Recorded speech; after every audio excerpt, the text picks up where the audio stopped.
আলহামদুলিল্লাহি রাব্বিল আলামিন ওয়াসসালাতু ওয়াসসালামু আলা আশরাফিল আনবিয়া ওয়াল মুরসালিন রব্বানা যালামনা আনফুসানা ওয়া ইল্লাম তাগফির লানা ওয়া তারহামনা লানাকুনান্না মিনাল খাসিরিন।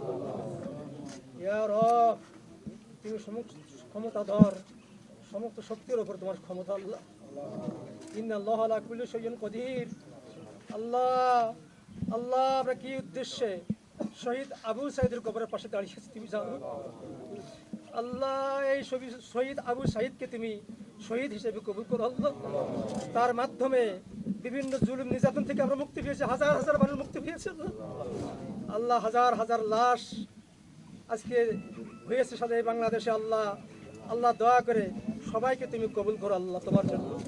আল্লাহ, তুমি আমাদের উপর রাজি এবং খুশি হয়ে যাও আল্লাহ। আল্লাহ, বিশেষ করে শহীদ আবু সাঈদের পরিবারকে ধৈর্য ধারণ তৌফিক দান করো আল্লাহ। তাদেরকে ধৈর্য ধারণের তৌফিক তুমি দান করো।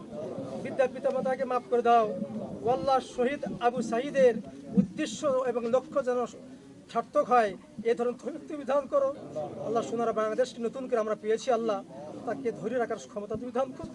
সারা বিশ্বের মানুষকে তুমি শান্তি দান করো, সারা বাংলাদেশকে তুমি হেফাজত করো, সমস্ত স্থান তুমি আল্লাহ সমুন্নত করো আল্লাহ।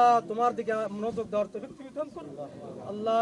বিচারপতি মহোদয়কে তুমি হায়াত তাইয়্যিবা দান করো আল্লাহ। সঠিক বিবেক এবং বুদ্ধি তাকে তুমি দান করো আল্লাহ। যে উদ্দেশ্যে যারা এখানে এসেছেন তাদের নেক ইয়াকে তুমি পূরণ করো আল্লাহ। তাদের নেক উদ্দেশ্যকে তুমি পূরণ করো আল্লাহ। জাতিকে তুমি নিষ্কৃতি দাও আল্লাহ। যারা বিবাদকে তাদেরকে তুমি তওবা করার তৌফিক তুমি দান করো আল্লাহ। সবাই মিলে এই বাংলাদেশকে যেন গঠন করতে পারি এই ধরনের সুযোগ তুমি আমাদের দান করো আল্লাহ। আখিরাতের আমাদেরকে আখিরাতকে সমুন্নত করো আল্লাহ। আখিরাত আমাদের জন্য স্থায়ী করো আল্লাহ।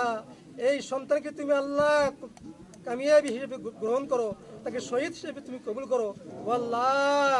আখিরাতে তার সঙ্গে আমাদের জন্য দেখা হয় আল্লাহ। যারা আহত অবস্থায় আছে তাদেরকে তুমি রহম এবং করম করো আল্লাহ। তাদেরকে তুমি ক্ষমা করে দাও আল্লাহ। আমাদেরকে সবাইকে ক্ষমা করে দাও।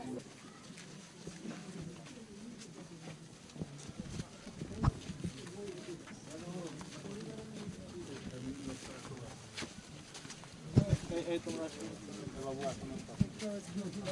বাকি লোকজন পরিবারের লোকজন